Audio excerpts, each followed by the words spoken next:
आज मी तुम्हाला रात्रीच्या जेवणासाठी किंवा सकाळच्या टिफिनसाठी खूप छान अशी सिंपल पद्धतीने वाटाणा बटाट्याची म्हणजे शेंगाचे जे वाटाणे असतात ना, त्या हिरव्यागार वाटाण्याची आणि बटाटे वापरून इतकी छान सिंपल पद्धतीने मी तुम्हाला चवदार अशी भाजी करून दाखवणार आहे, जी तुम्ही सकाळच्या घाईमध्ये आणि संध्याकाळी उशीर जरी झाला तरी सहजपणे बनवू शकता। इतकी चवदार आणि टेस्टी ही भाजी तयार होती। तर चला बघूया आपण याला लागणारे साहित्य। हे शेंगाचे वाटाणे घेऊन आले, स्वच्छ धुवून सोलून मस्तपैकी हे कवळे असे छान असे हिरवेगार वाटाणे भेटलेत। त्यानंतर हे एक मोठा बटाटा कट करून घेतला आहे, बारीक पातळ स्लाइस केलेला आहे। तुम्ही आवडीनुसार इथे बटाट्याची स्लाइस कमी जास्त करू शकता। आता आपण काय करायचं, एका पॅनमध्ये तेल तापत ठेवायचं। इकडे बघू शकता तेल तापत ठेवायचं एका पॅनमध्ये। सकाळच्या घाईमध्ये आपला रोजचा एकच प्रश्न असतो की आज टिफिनला बनवायचं काय किंवा रात्रीच्या जेवणाला काय बनवायचं, हे सगळ्यांचेच प्रश्न असतात। तर अशा वेळी ना, ज्यावेळेस आपल्याला काही सुचत नाही ना आणि घरामध्ये वाटाणे असतील ना, तर झटकीपट अशी तुम्ही भाजी बनवू शकता, जी खायला खूप छान लागते। आता इथे बघा थोडंसं तेल तापत आलं की आपण लगेच ह्याच्यामध्ये बारीक चिरलेला कांदा आणि बारीक चिरलेला एक टमाटर वापरायचं आहे। हवं तर तुम्ही इकडे अद्रक लसूणची पेस्टसुद्धा वापरू शकता किंवा नाही वापरली तरी काही हरकत नाही, कारण मी ही जी भाजी तुम्हाला दाखवते वाटाणा बटाट्याची अगदी सिंपल पद्धतीने दाखवते। वाटाणा बटाट्याची भाज्या वेगवेगळ्या पद्धतीने वेगवेगळ्या प्रकारे बनवल्या जातात, म्हणजे ग्रेव्ही बाज मसालेदार खूप छान छान पद्धतीने वाटाणा बटाटा आपण बनवू शकतो। पण मी जी ही पद्धत तुम्हाला दाखवते अगदी घाई ज्यावेळेस असते आणि आपल्याला काही सुचत नाही त्यावेळेस सिंपल पद्धतीने कशी भाजी बनवायची वाटाणा बटाट्याची ती तुम्हाला मी आज दाखवते। तर ही नक्की ट्राय करा, त्यावेळेस तर नक्कीच करा ज्यावेळेस तुम्हाला काही सुचलं नाही किंवा घाई असेल। इकडे बघू शकता मस्त आता कांदा टमाटर तेलामध्ये परतून घ्यायचा आहे। सध्याच्या घडीला आपल्याला टायमाची खूप कमी आहे, घाई खूप असते, संध्याकाळची बोला किंवा सकाळची बोला, त्यावेळेस ना अशा सिंपल पद्धतीच्या ना भाज्या आपल्याला खूप उपयोगी पडतात। तिकडे बघू शकता कांदा टमाटर चांगला परतून झालेला आहे। आता आपण याच्यामध्ये आपले बेसिक मसाले जे डेली रुटीनचे असतात ते वापरायचे। तुम्ही जसे वापरतात मसाले ते इथे तुम्ही ॲड करू शकता। हे बघा मी इथं 2-2.5 चमचे लाल तिखट टाकलेलं आहे, कारण स्पायसी चांगलं वाटतं खायला, तोंडाला झणझणीत असं छान वाटतं। आणि इकडे लाल मिरची हिरव्या मिरचीचा सुद्धा तुम्ही वापर करू शकता। अद्रक लसूण सोबत हिरवी मिरची जर कूट करून इथे वापरलं ना कांदा टमाट्यामध्ये तरी खूप छान भाजी होती। आता इथे 1 चमचा हळद टाकला आहे आणि इथे धना पावडर टाकते 1 मोठा चमचा। हे बघा 2-2.5 चमचे छोटे लाल मसाला वापरला, 1 चमचा हळद वापरली आणि 1 मोठा चमचा धना पावडर, हे 1 बारीक चमचा 1-1.5 चमचा इथे आपण गरम मसाला पावडर टाकायचा आहे। आणि छानपैकी आता हे मसाले आपण हे तेलामध्ये जरा एकजीव करून घ्यायचं मंद आचेवर। अजिबात गॅस फास्ट ठेवायचा नाही, स्लो गॅसवरच सर्व मसाले आपल्याला परतून घ्यायचा आहे, कारण की मग फास्ट हाय फ्लेम ठेवली गॅसची तर मग मसाला जळला जाऊ शकतो। आता थोडा वेळेस आपण याला तेल सुटेपर्यंत परतून घ्यायचं, हे आपले मसाले जे आहेत ते। आणि हे आपण जे बटाट्याच्या फोडी केल्यात पातळ काप, त्या आता आपल्याला सर्वप्रथम टाकायच्यात वाटाण्याच्या आधी।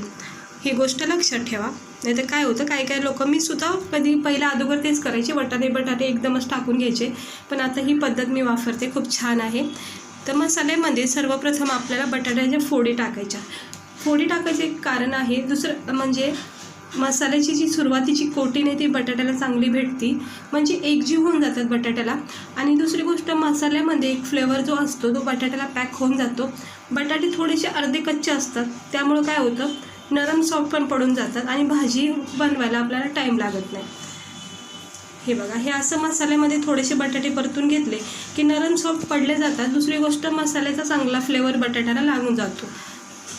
आता हे थोडंसं परतून झालं, थोडीशी वाफ दिली की आपण ह्याच्यामध्ये इथेच चवीनुसार मीठ टाकायचं, म्हणजे एकंदरीत बटाट्याला आपल्याला मसाला चवीनुसार मीठ सगळी कोटिंग लागून जाते। आणि मग आता आपण वरून हे वाटाणे टाकायचे, कारण वाटाण्याला काही वेळ लागत नाही तयार व्हायला, म्हणजे भाजी बनायला।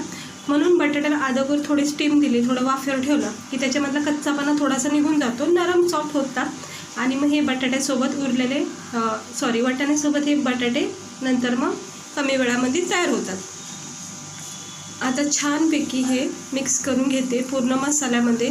बटाट्याला तुम्ही बघू शकता इकडं अजिबात एकसुद्धा असं बटाटा आपल्याला पांढरा दिसत नाही आहे.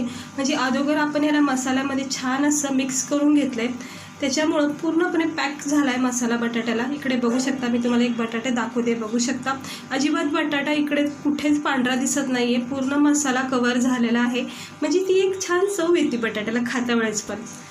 आता आपण याच्यामध्ये थोडंसं पाणी टाकायचं, कारण हे बटाटे अर्धे कच्चे तर आहेच आहे, त्यामुळे ते शिजले पण जातील. आणि दुसरी गोष्ट, अगदी आपल्याला ड्रायसुद्धा करायची नाही, थोडासा याच्यामध्ये ओलापणा ठेवायचा भाजीमध्ये. त्यामुळं मी थोडंसं इथं रस्सा केलेला आहे, म्हणजे हे आटून जाईल, रस्सा इतका राहणार नाही, फक्त बटाटे शिजण्यापुरता मी पाणी टाकलेलं आहे. आता आपल्याला याच्यामध्ये थोडासा मी गरम मसाला टाकून घेते. हे बघा थोडासा टाकला चिमूटभर, कारण अगोदर मी टाकलेला आहे. आता याच्यावर झाकण ठेवायचं आणि स्लो गॅसवर याला 5-6 मिनटं वेळ द्यायचा. अधूनमधून चेक करायचं, म्हणजे काय होतं भाजी चिटकली जात नाही. आता याच्यावर झाकण ठेवून आपण याला 2-4 मिनटं वेळ द्यायचा आणि 2 मिनटं झाले की थोडे चेक करायचं. इकडे बघू शकता 2 मिनटं झाले, मंद आचेवर मस्त आपली भाजी तयार होत आहे गरमागरम आलू मटरची. हे बघू शकता छान असा फ्लेवर आलेला आहे. काहीही मसाले आपण असे विशेष वापरलेले नाही याच्यामध्ये, पण भाजी इतकी छान होती नाही आणि खायला तर अप्रतिम लागते. तर आता मी पुन्हा एकदा याला 2 मिनटं देते आणि थोडीशी भाजी सुकी होईपर्यंत वेळ देते. आता इकडे बघू शकता हा जो रस्सा होता, जे पाणी वापरलं होतं पूर्णपणे सोकून गेलेला आहे. अगदी किंचित ओलावा आहे, अगदी किंचित त्याच्यामध्ये रस्सा राहिला आहे. आणि बटाटे आपले छान नरम सॉफ्ट शिजून निघलेले आहेत. रस्सा केल्यामुळं बटाटे शिजून निघले आहेत आणि वाटाणे तर आपले नरम सॉफ्ट होतातच लगेच, काही वेळ लागत नाही. तर ही अशी चमचमीत झणझणीत अशी ही बटाट्याची सिंपल भाजी तयार झालेली आहे.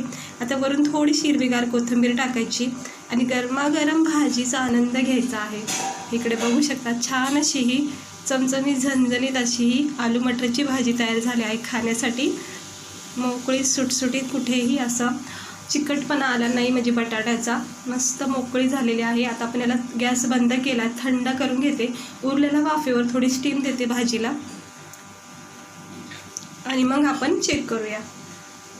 इकडे बघू शकता पूर्णपणे भाजी थंड झाली. जो पण रस्सा दिसत होता तो सुद्धा आता नाहीसा झाला आहे आणि छान असा ओलावा आहे भाजीमध्ये रस्स्याचा. आणि इकडे बघू शकता कोथिंबीर आपण वरून टाकलेली आहे आणि मस्त चटपटीत अशी छान अशी झणझणीत अशी बटाट्याची भाजी तयार झाली. आता आपण एका प्लेटमध्ये गरमागरम ही सर्व करूया. बघा वाफा निघत आहेत. अशी गरमागरम बटाट्याची सिंपल भाजी करा तुम्ही दुपारच्या वेळी जेवणासाठी. सकाळी टिफिनसाठी तुम्ही नेऊ शकता भाजी. 2-4 पुऱ्या सोबत घेऊन गेलात तर अप्रतिम हा तुमचा लंच बॉक्स होईल. आणि संध्याकाळच्या घाईमध्ये सुद्धा तुम्ही ही भाजी बनवू शकता. सगळेजण आवडीने खातील आणि सिंपल प्रोसेस असल्यामुळं आपला वेळसुद्धा वाचतो आणि खाणारेसुद्धा आवडीने खातात. हे बघू शकता किती छान अशी आपली ही भाजी दिसत आहे. चमचमीत झणझणीत अशी सिंपल पद्धतीने केलेली ही बटाट्याची भाजी कशी वाटली नक्की एकदा ट्राय करा. वेळ कमी असेल तर अशा वेळेत तर नक्की अशा भाज्या ट्राय करा. तर चला आता मी घेते जेवून. तुम्ही पण या सगळ्या जेवायला. आणि ही भाजी जर तुम्हाला आजची आवडली असेल तर नक्की एकदा ट्राय करा. चॅनलला सबस्क्राईब करा, व्हिडिओला लाईक करा. अशाच छान छान सिंपल पद्धतीचे आणि कमी वेळात होणाऱ्या रेसिपी बघण्यासाठी नक्की चॅनलला सबस्क्राईब करा. तर चला भेटते मी तुम्हाला पुढच्या व्हिडिओमध्ये एका नवीन रेसिपीसह. स्वस्त रहा, मस्त रहा.